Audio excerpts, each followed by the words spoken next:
I have to record this now, just a portion of it, because it's becoming to be a burden and it will keep bothering me until I say something. So Saturday, maybe early evening, I was very tired. I had been up it was a long day. I had probably been up since 3 a.m. So I decided to take a nap. I said I just set an alarm to wake up in an hour. That 1 hour turned into 3 hours. Now, any of this on my mind before I went to sleep? No, it was not. So in the dream, there was a 5-year-old girl with me, except the way her speech, the way she could articulate words and hold a conversation was if somebody that was probably 25, 30 years old. So she proceeded to tell me about children being in basements and underground.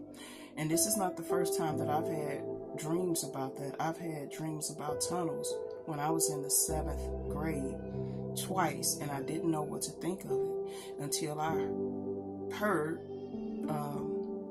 Ted Gunderson's testimony in I think it was the McMartin preschool or McMartin school case where they found the tunnels at. So anyway, in the dream of this little girl that I did not know was telling me about children that are in basements and being held underground, and she proceeded to tell me about what happened to her. Now, there's more details to this story than that. I'm gonna have to work on posting the whole thing over the weekend and going over all the dreams that I've had about children over the last, back to 7th grade, and over the last couple of years. As well as yesterday, something unusual happened. I was at work, and you know how if you ever worked at a hospital or any facility, the men would use, I don't know what they call the machinery, I don't know if it's like mopping or waxing the floors. I think maybe they're mopping it. I'm not sure, but it's like a industrial type of equipment. So when he turned it on, it wasn't loud to the point you couldn't hear like call lights or us talking to each other. But when he turned it on, I heard like a screeching noise. And then I heard some children screaming. And I said, okay, where are these screams coming from? I'm not working with any children. I said, okay, maybe it's just me. I kept hearing it. So I turned to my coworker. I said, whose kids are those screaming? And she looked at me like, huh? Whose kids are screaming? She's like, what kids? You don't hear that? I want to say the guy that was on our part of the hallway, he probably had that machine thing on for about 5 minutes. I kept hearing children screaming. I know what I heard. And you know how you try to, maybe it's not, okay, something else. No, for those 5 minutes, I could literally hear children, screaming.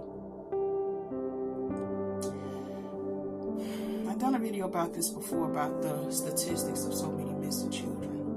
And I'm sure many of you have heard of Allie Carter. And there's another one.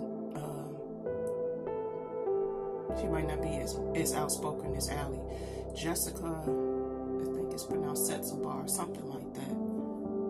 But if you listen to their testimonies and know them, you have to go on alternative platforms to find those kind of stories, what they've been through and what they've experienced. But I know I heard children screaming at work. I know this little girl was telling me about children being in the basement. I've had dreams about children.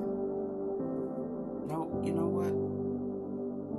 Yeah, I'm thinking I had a dream about children when I was 14. So yeah, it was 6th, 7th grade. So where are all these missing children? They're somewhere. They are somewhere, and it takes more than just, of course, a lot of praying, but I pray that God puts a task force together to find these children. As the Bible says, it would be better for a millstone to be tied around their neck than to offend one of these little ones. So I'll do a follow-up video soon, but I just had to put